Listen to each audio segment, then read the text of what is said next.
Cuba s'ouvre à l'enrichissement privé, sans société communiste. Cuba débat d'une nouvelle constitution qui autorisera l'enrichissement privé dans une économie socialiste, laissant de côté la société communiste et ouvrant la voie à de nouveaux droits pour les citoyens. Depuis samedi, l'Assemblée nationale soupèse le projet de nouvelle loi fondamentale, qui devrait être soumise au vote lundi au plus tard, avant d'être soumise à un référendum national. Est-ce que le modèle socialiste cubain a changé? Il n'a pas changé dans son principe. Les concepts fondamentaux de notre socialisme sont là, le rôle du Parti communiste, de l'économie d'État, de la propriété socialiste, reste intact. Mais oui, il faut procéder à une transformation, a déclaré Homero Acosta, le secrétaire du Conseil d'État, gouvernement, NDLR, en expliquant les changements proposés. La Constitution de 1976, qui sera modifiée, et établit dans son article 5 que le Parti communiste cubain, PCC, parti unique, organise et oriente les efforts communs vers les objectifs éminents de la construction du socialisme et de la marche vers la société communiste. Dans le nouveau projet, la référence à la société communiste disparaîtra. Il est certain que nous devons procéder à des ajustements.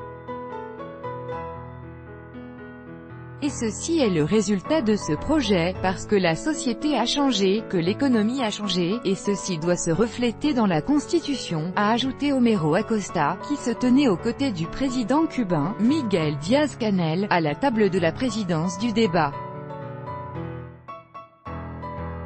Dans la salle, son prédécesseur Raúl Castro participait à la session en tant que membre de l'Assemblée nationale. Premier secrétaire du PCC, il co-dirige avec Miguel Díaz-Canel la Commission pour la réforme constitutionnelle, propriété privée. La législation cubaine reconnaît le marché, la propriété privée et les investissements étrangers comme faisant partie de l'économie depuis une petite dizaine d'années. L'ancien président cubain Raúl Castro, à l'Assemblée nationale, le 21 juillet 2018 à La Havane. Copyright AFP, Jorge Beltrán. La reconnaissance de la propriété privée est une ouverture aux investissements étrangers mais, fondamentalement, c'est une ouverture idéologique en interne.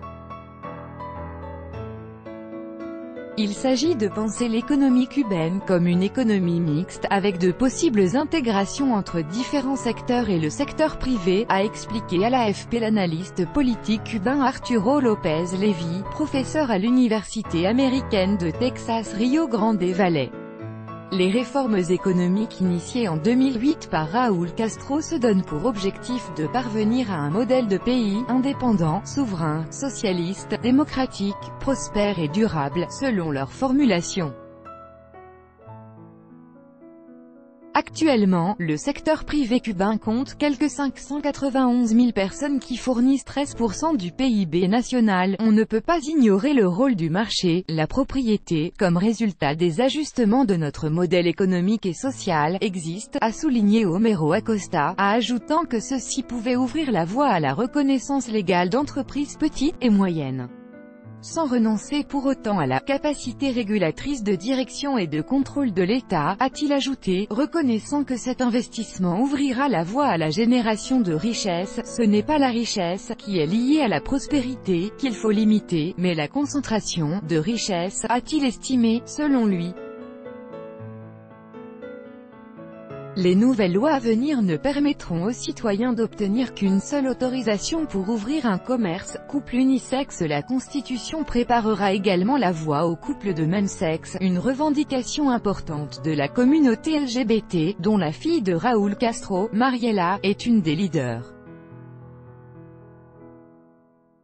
Dans son article 68, le projet constitutionnel définit le couple comme l'union concertée entre deux personnes, et ne dit pas de quel sexe, a déclaré Homero Acosta, modifiant ainsi l'actuelle loi fondamentale qui définit le couple comme l'union volontaire et concertée d'un homme et d'une femme. C'est un acte de justice qui renforce ses principes d'humanisme, d'équité et qui cherche à éviter cette Discrimination qui, pour des raisons diverses, a sévi durant longtemps, a ajouté Axosta, soulignant que la nouvelle constitution ne pouvait pas éluder cette question, sur laquelle l'Assemblée devra légiférer. Premier ministre, la nouvelle constitution va également introduire la fonction de président de la République, à la différence de l'actuel président du Conseil d'État et des ministres, et créer celle de Premier ministre.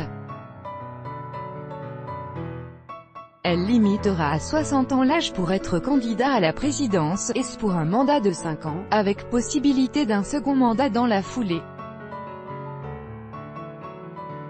Fidel et Raúl Castro, les deux prédécesseurs de Miguel Díaz-Canel, lui-même âgé de 58 ans, ont quitté le pouvoir octogénaire. Dans le contexte de la gauche latino-américaine, la limitation du mandat présidentiel a des répercussions, car quand des leaders radicaux au Nicaragua, au Venezuela ou en Bolivie optent pour une discutable réélection indéfinie, et qu'en Chine, le président Xi Jinping cherche également à se pérenniser, Cuba apparaît comme à contre-pied de cette tendance, a estimé le professeur Lopez-Lévy.